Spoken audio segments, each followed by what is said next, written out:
Dear viewer, আসসালামু আলাইকুম। আশা করি সবাই ভালো আছেন, সুস্থ আছেন। এসো কোডিং শিখি ইউটিউব চ্যানেলের পক্ষ থেকে ওয়েব ডিজাইন বাংলা টিউটোরিয়াল 4 কোর্সের 10ম পর্বে আপনাদের সকলকে স্বাগত জানাচ্ছি। আমি মোহাম্মদ সিয়াম হুসাইন। আমাদের আজকের ভিডিওর বিষয় হচ্ছে এলিমেন্টস অফ HTML। আমি আগেও দু একটা ভিডিওতে বলেছি যে দুই ধরনের এলিমেন্ট হয়ে থাকে। আপনি দেখবেন যে আমরা ব্রাউজারে যখন ইমেজগুলো শো করাই তখন ইমেজগুলো পাশাপাশি আসে, এবং যখন প্যারাগ্রাফ লিখি, হেডিং লিখি, এগুলা উপর নিচে আসে। এটাই হচ্ছে ব্লক লেভেল ও ইনলাইন এলিমেন্টের কাজ। তো আমরা কিভাবে বুঝবো যে আসলে ব্লক লেভেল এলিমেন্ট না ইনলাইন এলিমেন্ট? আমরা জানি, হয়তো আপনারা অনেকেই জেনে থাকবেন যে প্রত্যেকটা ব্রাউজারে ইনস্পেক্ট এলিমেন্ট একটা অপশন আছে।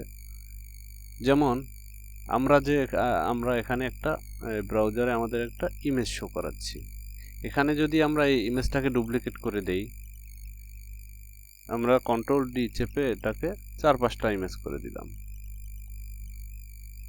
এখানে আমরা যে কয়টা ইমেজই দেই না কেন, ইমেজগুলা নিচে নিচে আসতেছে। এর কারণ হচ্ছে আমরা বিআর ট্যাগ ব্যবহার করেছি, লাইন ব্রেক ট্যাগ দিয়ে তারপরে নিচে নিচে আনেছি।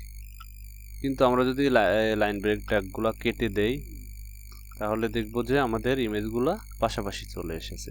আমরা তো সবখানে লাইন ব্রেক ট্যাগ ইউজ করব না। এর কারণ হচ্ছে ইমেজ হচ্ছে ইনলাইন এলিমেন্ট। দেখেন, আমার ব্রাউজারে আমার ডিসপ্লেতে যতটুকু জায়গা ছিল ততটুকু পাশাপাশি আসছে, তারপরে নিচে চলে আসছে। আর যদি আমরা একটা প্যারাগ্রাফ নেই তাহলে দেখতে পাবো যে প্যারাগ্রাফটা, যে কয়টা প্যারাগ্রাফ আমরা লিখি ওগুলো এমনিতেই উপরে নিচে করে আসবে, নিচে নিচে আসবে। কারণ হচ্ছে প্যারাগ্রাফ একটি block level element. This is my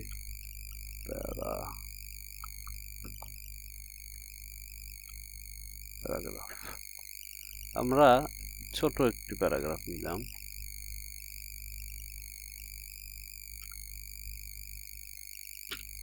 এটাকে যদি আমরা ব্রাউজারে শো করাই, কয়েকটা কপি নিচ্ছি আমি, 4-5টা কপি করে নিলাম। এখন আমরা এটা যদি ব্রাউজারে শো করাই তাহলে দেখতে পাবো যে প্যারাগ্রাফগুলো সব নিচে নিচে আসছে। দেখেন, প্যারাগ্রাফ যতগুলো প্যারাগ্রাফ হয়েছে সবগুলো নিচে নিচে আসছে, অথচ এর ছোট একটা প্যারাগ্রাফ, এর সাইডে কিন্তু অনেকখানি জায়গা ফাঁকা রয়ে গেছে। এটাই হচ্ছে ব্লক লেভেল এলিমেন্টের কাজ। চলেন আমরা ইনস্পেক্ট কিভাবে করব। আমরা যে এলিমেন্টটাকে ইনস্পেক্ট করব, যেমন আমরা এই প্রথম প্যারাগ্রাফটাকে ইনস্পেক্ট করতে যাচ্ছি, আমরা এই প্যারাগ্রাফটার উপরে মাউসের কার্সার রেখে রাইট বাটনে ক্লিক করলাম। ক্লিক করার পরে এই যে সবার নিচে, এটা এক এক ব্রাউজারে এক এক রকম দেখাতে পারে, কিন্তু আপনার অনেক ব্রাউজারে, আমি জানি ক্রোম ব্রাউজারে ইনস্পেক্ট এলিমেন্ট লেখা আসবে এখানে, আর এটা হচ্ছে মজিলা ফায়ারফক্স, এখানে শুধু ইনস্পেক্ট লেখা যাচ্ছে। এক এক ব্রাউজার এক এক রকম, কিন্তু ইনস্পেক্ট এলিমেন্ট প্রত্যেকটা ব্রাউজারে আপনি পাবেন। এটা আমরা ক্লিক করলাম। দেখেন, নিচে একটা অপশন চলে আসবে, একটা টুলবার চলে আসবে।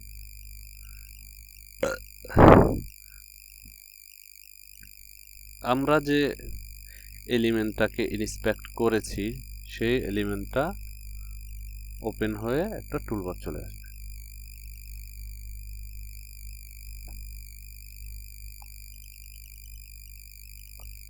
এই যে দেখেন, আমরা প্রথম প্যারাগ্রাফটাকে করেছিলাম, ইনস্পেক্ট করেছিলাম। দেখেন আমি যখন এই প্যারাগ্রাফটার উপরে মাউসটা নিচ্ছি তখন এই দিকটা খেয়াল করবেন, সম্পূর্ণ প্যারাগ্রাফটা সোজা একদম ডান সাইড পর্যন্ত পুরা একটা রং চলে আসবে। এই যে দেখেন, আমি যে প্যারাগ্রাফটার উপরে ধরতেছি সেই প্যারাগ্রাফটা সম্পূর্ণরূপে ব্লক হয়ে যাচ্ছে। তার মানে এর দ্বারা বোঝা যাচ্ছে যে এই প্যারাগ্রাফটা সম্পূর্ণ জায়গাটা দখল করে আছে। তাই পরবর্তীতে যে প্যারাগ্রাফটা আমরা লিখেছি ওই প্যারাগ্রাফটা আর এখানে জায়গা করে নিতে পারেনি, সে অটোমেটিকলি নিচে চলে এসেছে। আর যদি আমরা ইমেজে ধরি, দেখেন আমরা যে ইমেজটাকে ক্লিক করেছি সে এখানে শুধু এই ইমেজটার দিকে তাকান, শুধু ইমেজটা কিন্তু ক্রপ হয়েছে, ইমেজটার চারদিকটা দেখা যাচ্ছে কালার হয়েছে। আমরা উপরের ইমেজটা ধরবো, উপরের ইমেজটা তার উপরে, তার উপরে। এটাই হচ্ছে ইনলাইন এলিমেন্টের কাজ, মানে ওর যতটুকু জায়গা ও নিয়ে নেবে, বাকি জায়গা ছেড়ে দিবে, বাকি জায়গায় যে কোনো কিছু আসতে পারে। কিন্তু ব্লক লেভেল এলিমেন্ট সেটা করে না। ব্লক লেভেল এলিমেন্ট ও যতটুকু জায়গা নিয়ে থাকুক না কেন, ওর ডান পাশে যতটা জায়গা আছে ও দখল করে নিয়ে নেবে, ও কাজে লাগাক আর না লাগাক দখল করে রাখবে। এটা সিএসএস এর মাধ্যমে কন্ট্রোল করা যায়। ব্লক লেভেল এলিমেন্টকে ইনলাইন এলিমেন্ট করা যায়, ইনলাইন এলিমেন্টকে ব্লক লেভেল এলিমেন্ট করা যায়, সেটা আমরা ভবিষ্যতে দেখব। জাস্ট আজকে আমরা এতটুকুই শিখলাম যে ইনলাইন এলিমেন্টের কাজ কি আর ব্লক লেভেল এলিমেন্টের কাজ কি, এবং এটা কিভাবে বোঝা যায়, এরা কিভাবে আসলে ব্লক লেভেল এলিমেন্টটা কি, কেন এরা পরপর আসে ডাইন সাইডে অনেক জায়গা থাকার জন্য, থাকার পরেও। আর ইনলাইন এলিমেন্ট যেহেতু তার তার যতটুকু জায়গা প্রয়োজন ততটুকু নিয়ে ডাইন পাশটা ছেড়ে দেয়, সেজন্য এটাকে বলা হয় ইনলাইন এলিমেন্ট। আমরা যদি কোনো প্যারাগ্রাফের মধ্যেও কোনো ইমেজ আনি, দেখবেন যে ইমেজটা ওই প্যারাগ্রাফের মধ্যে ঢুকে গেছে। আমরা প্যারাগ্রাফটাকে একটু বড় করি, আমরা একটা প্যারাগ্রাফকে একটু বড় করে নিলাম জাস্ট আমরা দেখার জন্য।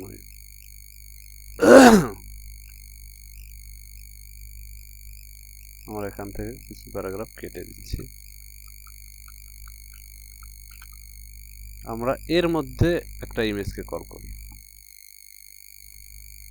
এখান থেকে একটা ইমেজ কেটে এনে বসিয়ে দিলেই হচ্ছে। তো একটা ইমেজ কপি করলাম, জাস্ট এখানে একটা পেস্ট করলাম। এখানে ইনলাইন এলিমেন্ট এবং ব্লক লেভেল এলিমেন্টের কাজটা আপনারা পুরোপুরি বুঝতে পারবেন।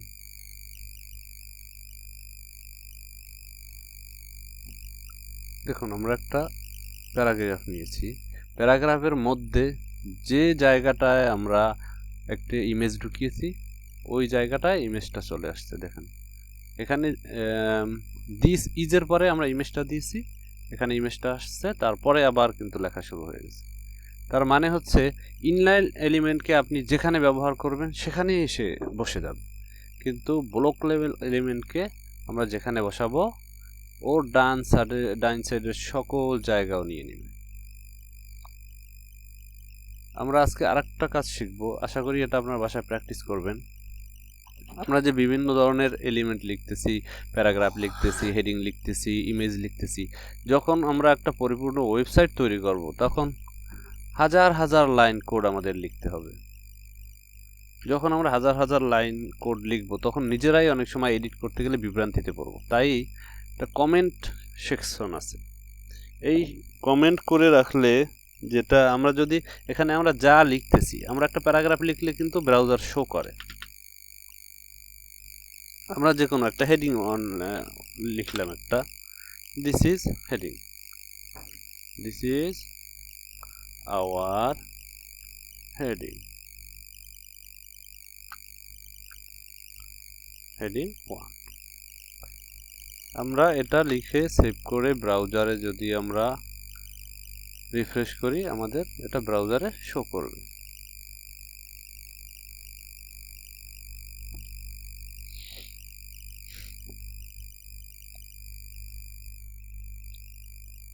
আমরা একটি হেডিং 1 লিখেছি, এটা ব্রাউজারে শো করছে। যদি এমনটা হয় যে আমরা এখানে কিছু লিখবো কিন্তু ব্রাউজার শো করবে না, কিন্তু আমরা বুঝতে পারবো, আমরা দেখতে পাবো, তাহলে মজার ব্যাপার না? আমরা আসলে এই কমেন্টটা ব্যবহার করব বিভিন্ন জায়গা নিজে যেন বুঝতে পারি যে আমি এখানে কোন সেকশনটা লিখেছি, কোন বিষয়টা, কোন টপিকসটা লিখেছি, সেটা নিজে বোঝার জন্য, এডিট করার সুবিধার জন্য HTML এ হাজার হাজার কমেন্ট ইউজ করা হয়। HTML এ ইউজ করা হয়, CSS এ ইউজ করা হয়, জাভাস্ক্রিপ্ট ইউজ করা হয়, এক একটা ভার্সনে এক এক রকমভাবে কমেন্ট করা হয়। তা আমরা আজকে শিখব HTML এ কমেন্ট করা। HTML এ কমেন্ট করতে হলে আমাদের প্রথমে একটা লেফট অ্যাঙ্গেল ব্র্যাকেট দিতে হবে, তারপরে একটি বিস্ময় চিহ্ন দিতে হবে, এরপরে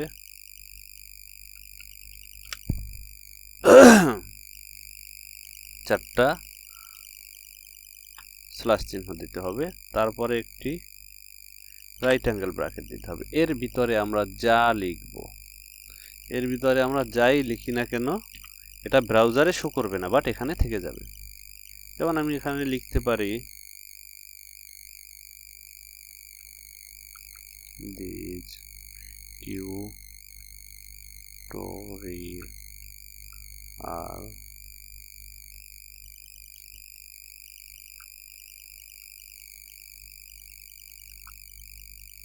my first web design tutorial.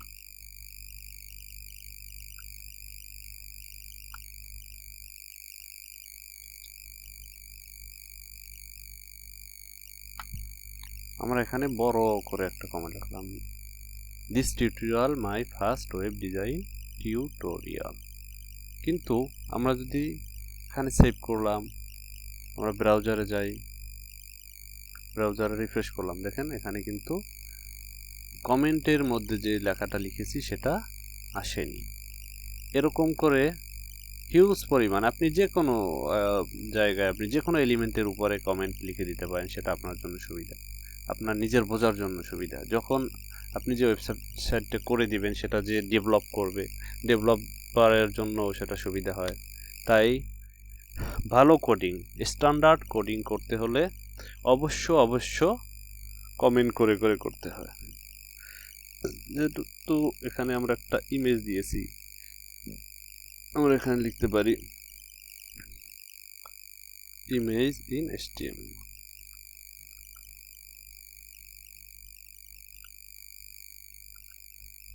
তার পরবর্তীতে আমরা এখানে একটি হেডিং দিয়েছি, আমরা এখানে লিখতে পারি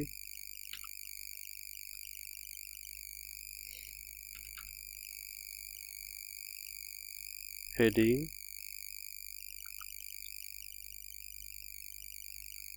ইন HTML।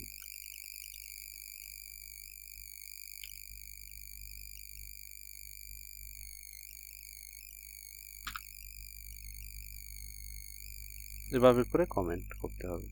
এখানে কোনো ভুল হয়েছে, ভুলটা এগুলো দেওয়া হয়। দেখেন আমি যে একটা ইমেজ এনেছি, ইমেজের জন্য একটা কমেন্ট করেছি, আমি একটা হেডিং লিখেছি, হেডিংয়ের জন্য একটা কমেন্ট করেছি, এগুলো আমার এখানে কোডের লেখার এখানে থেকে যাবে, বাট আমার আউটপুট আসবে না, ব্রাউজারে আসবে না। সো বন্ধুরা, আজকে আমরা দুইটা বিষয় শিখলাম। এক নম্বরে হচ্ছে ব্লক লেভেল এলিমেন্ট এবং ইনলাইন এলিমেন্টের ব্যাপারে, আর দ্বিতীয় হচ্ছে HTML এ কিভাবে কমেন্ট করা হয় সে ব্যাপারে। নিশ্চয়ই আপনারা বাসায় কয়েকবার প্র্যাকটিস করবেন। ভিডিওটা একবারে না বুঝলে 2-3 বার দেখে নেবেন ভালো করে। আর যদি এখন আমার চ্যানেলটিকে সাবস্ক্রাইব না করে থাকেন, অনুগ্রহ করে আমার চ্যানেলটিকে সাবস্ক্রাইব করবেন। ভিডিও ভালো লাগলে লাইক করবেন, শেয়ার করবেন, বন্ধুবান্ধবকে দেখার সুযোগ করে দেবেন। তো পরবর্তী ভিডিও পর্যন্ত সবাই ভালো থাকুন, সুস্থ থাকুন এই কামনায়। আল্লাহ হাফেজ।